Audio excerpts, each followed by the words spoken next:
episode 23 of the Youth Squad Legends series with Chesterfield. First thing that we're talking about this episode, we have been eliminated from the youth tournament. I know, it's a bit of a shocker. We usually win the youth tournaments, but we got unstuck in the semi-final against Wrexham, who I swear was playing fully grown adults, and also an Alan Richards in disguise. But even with that obvious cheating, we came so close to getting through, bottling the penalties. After being 2-0 up at one stage, horrific stuff. Kids have got all the composure of a bumblebee stuck in a hurricane.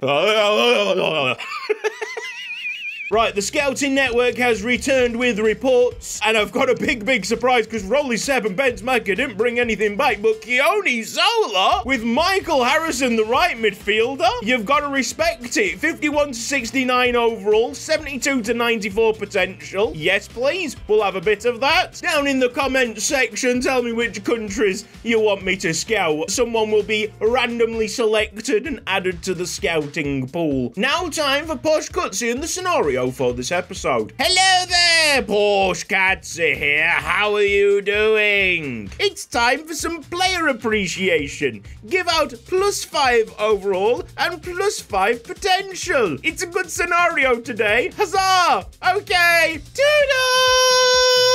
Who needs the overall and who needs the potential? Well, Rico Walden could go up to 39 if we ploughed all the overall into him, but I feel like that would be slightly unfair on the others. It is very complex. Andrew Sorriman deserves something, and so does Chris Bancroft, but I don't think there's any surprise there. Let's go Rico Walden +4 in overall. Then with the one left over, we can move Andrew Sorriman up to 58 overall. And for potential, we'll have Andrew Sorriman +3, Chris Bancroft +2. Yeah, I'm quite happy with that. And whilst I've remembered, the external agent has been at work, loaning out Lawrence Kenga, Nikita Sorokin, Ben Eck, Peter Zatko, and Samson Estefanos. In the transfer hub, we're still trying to negotiate loan offers for Tony Ogiogio, Christoph Krasutsky, and Don Trong Dat. First game of this episode, we're at home against 19th place Stevenage. They play in a 4-3-3 flat, still a mile gap between the two centre-backs. It's wing play football, which does make sense if you think about it. The team is much more manageable with only 6 players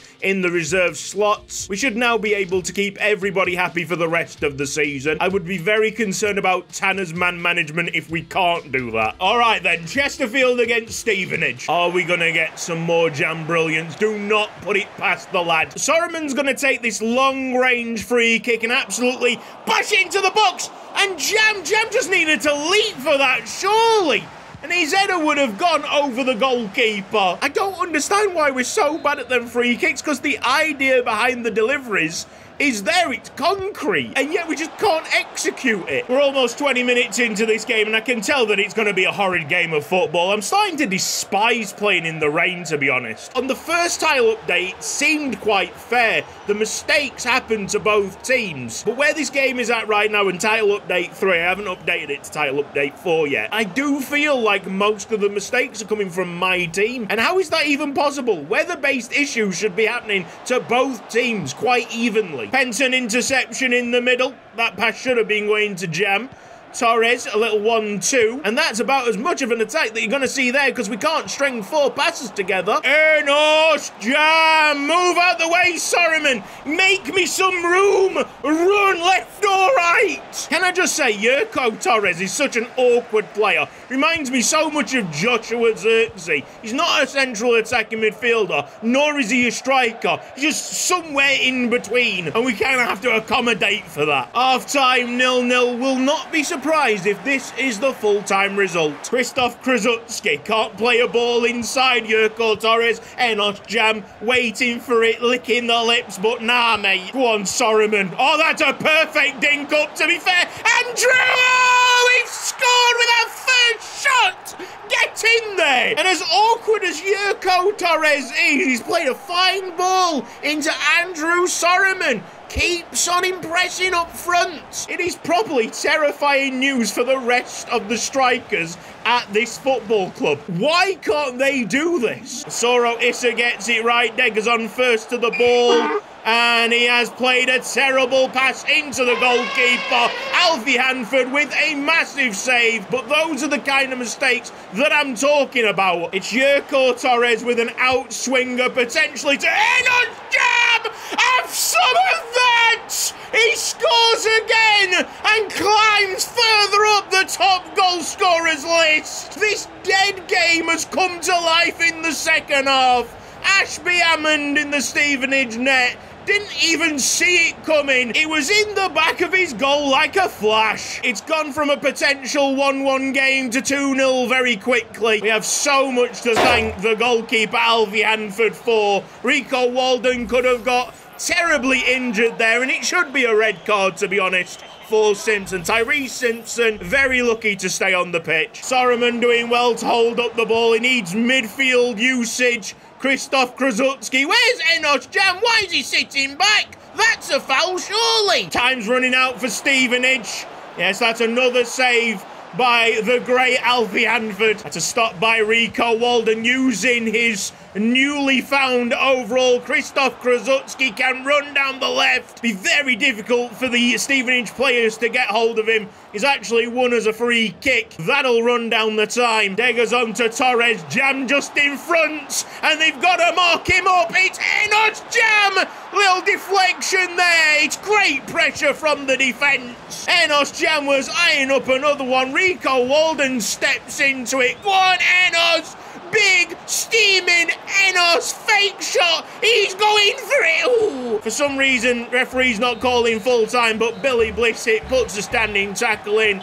That's the end of the game. Chesterfield turn it on in the second half. And we have something to talk about against Stevenage. Mr. Enos Jam is now second in the top goal scorers list. 2 goals away from Jordan Hugill. What an outrageous season he's having. I think that's Tony Ogiogio packing his bags for a loan. He's gone to Mjällby for 6 months. Stone Dat confirmed. And Krzysztof Krasucki. Hey, what a day for movement at the club. It is transfer deadline day, but I don't see any more loans being confirmed. We've got this match up against second place Oxford United to concentrate on beforehand. They're playing in a 4-1-4-1, a formation that we don't usually see. It's tiki-taka football. They haven't lost in the last 4 games. Bro, this is so much more manageable. 3 slots in the reserves now. Everybody's been catered for. And I think what we've got in our first team, the subs bench, and Thaddeus Deggers on down in the reserves, is good enough to keep us safe in League One. Maybe a potential playoff push. Currently, we are flying up the table because Enos Jam is on a mad tear. Jam against Brannigan's going to be a very tasty battle. Quality-wise, surely the 2 best midfielders in the league.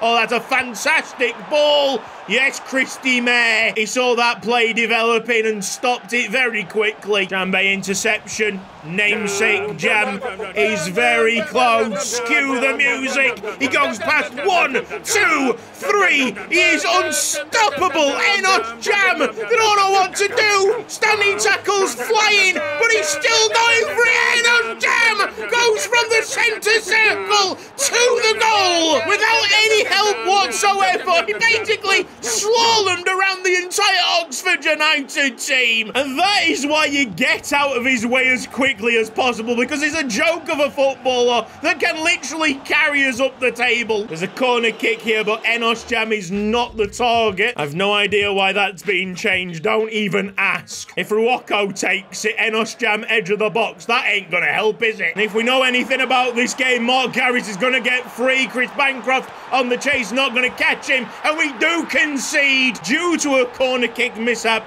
at the other end of the field. Smeaton really needed to keep on running to help out Ben Daniel. Don't know why that pass tried to go back. All of a sudden, Oxford United in for the second. Good save, Hanford. Rain once again making these mistakes that you simply can't comprehend. I'm bringing Chris Bancroft off the front post. That should be Ruocco's. He did enough to put the player off. We haven't had any kind of ball control since Oxford United went level. Ruocco into Soroman. He's going to have to hold it up and pray that players will get there. Right, we have a corner kick now with Enos Jam. As the target in the 6-yard box, it has come off the head of the goalkeeper. Maybe another attempt. Enos! Big Enos Jam! Come on! 2-1 And Chesterfield! He's got a neck like a traction engine. He had 3 players mocking him, and he just out-jumped the lots. That is outrageous athleticism. Well, he's making a point to Brannigan. That's his 16th goal in the season so far. He's on the cusp of a hat-trick. We haven't seen him score one just yet in the series, but I'm sure it's not far off. And this is him at 61 overall. Can you imagine the state of him when he's going to hit 80, 90? Oh, behave. Welcome to Yuko EK's Haiku Chronicles with your host, Yuko EK. Jam is for lunch, then dinner. Eat jam every day. Darassi's got to give chase. Dembele is rapid. That should be on Yango to head away. Ruoko has time and will hit Jambe in stride. Absolutely surrounded by Oxford United players. The pass into Sorman wayward. From defending the corner kick, Smeaton was the furthest player forward. Sorman has burst a gut to help him out. It just goes to show how much I like hard-working players. If you've got the engine underneath you, you are going to do very well in Youth Squad Legends. Jam's down again, and I'm really worried that he's going to get injured after all of this. But I can't take him out because it's only a 1-goal difference. Onyango's going to slide in. If it's a foul, it's a foul. It slows down the play. He gets everybody back, and I can go and select Enos Jam at the front post. That's going to be Chris Bancroft's all day, and we should have an amazing result against second place Oxford. The hours are flying by on transfer deadline day. I could go and sign someone externally to try and make the team better, but I am so happy with how the club are performing so far in League One, and with that I'm happy to see the transfer window close. There's a lot of things to digest from the recent League One team of the week. Enos Jam obviously got into it. Jambe is a strange, interesting inclusion, but look who's in the net. Mansfield Cianto, who started life at Chesterfield. Enos continues to close the gap on Hugel, but he is still a goal behind. February the 6th, we're away against 15th place Portsmouth. They're in a 4-2-3-1 wide. They've won 2 of the last 5. It's tiki-taka football. Kjartansson and Pem still very much unavailable, so we are still relying on the Jam roller coaster. Nice to be playing in the drier weather, and also makes a change for us to be in the 3rd game of an episode and not have any injury scares so far. I've seen better from Issa. Thankfully, that shot just wide. Here is Rob Smeet and Ruoko begging for the ball. Now Enos Jam. Will there be a shooting chance? Nice find, Ruoko and Sorman trying to open Portsmouth up, but they're sealed tightly shut. Both teams have attacking on the mind. Colby Bishop with a shot that challenges Hanford. Probably the first save of many. Murphy! How has that stayed out? The crossbar and Hanford's legs to the rescue. That's not put them off at all. They come again. Colby Bishop with a wonderful ball, and Bancroft should be in the right place. Ben Danya from the free kick trying to lift it on to Enos Jam. Sorman trying with all his might and his small stature to keep the ball in Chesterfield's possession. That is not going out of play. Well done, Darassi. Effort more than anything. Enos Jam's onside! And still we can't find the back of the net. Marcos Bendanya booked for some reason. This is why your boy's not a striker. We need a corner kick and not Enos Jam trying to play up front. Christy Mayer to Ruoko with a turn into Andrew Sorman, who gets bodied immediately. Both defences have been truly commendable. Christy Mayer will pick this one up, and the last attack will go to Chesterfield. Jambe can't find Sorman, and that might be game. To be honest, you can't really fault either of the two centre-back pairings. That was quality. Match facts don't paint the complete picture. Yeah, Portsmouth had 12 shots in total, but Alfie Anford was only really troubled once, and my goodness, was that a fantastic save to witness. Our 3 shots came with a way bigger threat. The real stumbling block is down at the corners. Absolutely no action there for Chesterfield. BBC Sports saying Jam's having a standout season, leads the way in terms of goal involvements. That coming from the same source that I'm pretty sure said Jam was finished and needed replacing about 2 weeks ago. No, they keep on peddling that for some reason. I'm a bit bamboozled by it. I can't lie. That team of the week makes complete sense. Bancroft and Regan Poole, the two centre-backs selected from that very defence-heavy game. We've now got a bit of a derby against first place Sheffield Wednesday in a 4-2-3-1 wide. They've got problem makers everywhere you look. The front three are just rapid footballers. Not many changes to the first 11. It's a big day for Billy Blissett, who's playing right midfield. Strap your seatbelts in. It's another rainy day. There's gonna be mistakes. It's always nice to wheel in a character like Billy Blissett for a match like this.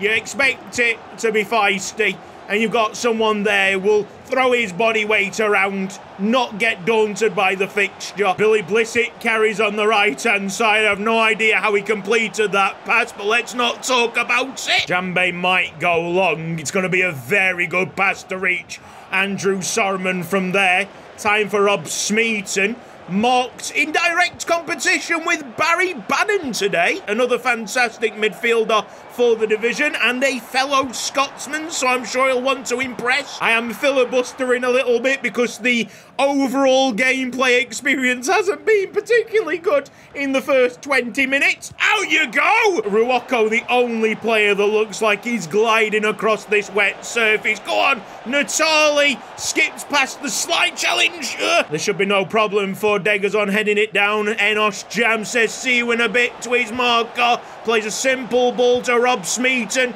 Will there be an opening? Andrew Sorman, wrong decision there to lift it up. Enosh Jam does really well to tower. Hit that! Oh my God, that's outrageous! Enosh Jam! What on earth have we just seen? Time and time again, he keeps doing stuff like this. That is just ridiculous. The accuracy, and right on the cusp of half-time as well. Wind firmly in the Chesterfield sails. He's just a complete joke of a footballer. Sheffield Wednesday trying to respond early in the second half, but there's Darassi. Bancroft's there in the centre if the ball comes in early, which it does. Just over 10 to go. Wilkes will keep this in. Cross, not bad. Ingleson, slightly off target. Goalkeeper, watch that all the way. The Owls have had plenty of shots, but I don't think anything has challenged the goalkeeper just yet. Jamal Lowe will question that completely. What's his Hanford doing there? For all his brilliance, he's just fallen over. Oh, Wednesday beginning to smell blood. That's a brilliant covering job by Nasoro Issa. It's 2 added minutes and looks like the last chance will be Sheffield Wednesday's, maybe. I don't know. Billy Blissett stings a ball into Andrew Sorman, and that's the first touch that was registered. A wet day, loads of mistakes, and it wasn't just for our team. A very even competition. By the end of the match, we had the best of the first half. Wednesday had the best of the second half. So rightfully, it ends 1-1. What a goal by Enosh Jam. I think it needs one more look because he has hammered that one home with his laces. Well, it has been an episode packed full of the wham bam. Thank you, Jam. Chesterfield up into 11th place on 44 points. Reading occupying the final playoff position are 11 points ahead. It's a long shot. It's a pipe dream. But with how Chesterfield are playing, and more so how Enosh Jam is playing, could you put it past us? Tobias Tanner had first-hand experience of an overpowered central midfielder galvanising a team. So TT set about to replicate that in an even more untouchable way. This has been Gutsy. Thank you ever so much for watching this episode of Youth Squad Legends. If you've enjoyed it, then please give the video a like. If not subscribed around here yet, then press the red box down below and hit the bell icon for mobile notifications. A big thanks to everybody on the right-hand side supporting me financially on Patreon. You guys are legends. Cheers to each and every one of you watching this episode in, episode out. You give me that motivation to make every single episode the best I possibly can. Take care. See you next time. Bye-bye.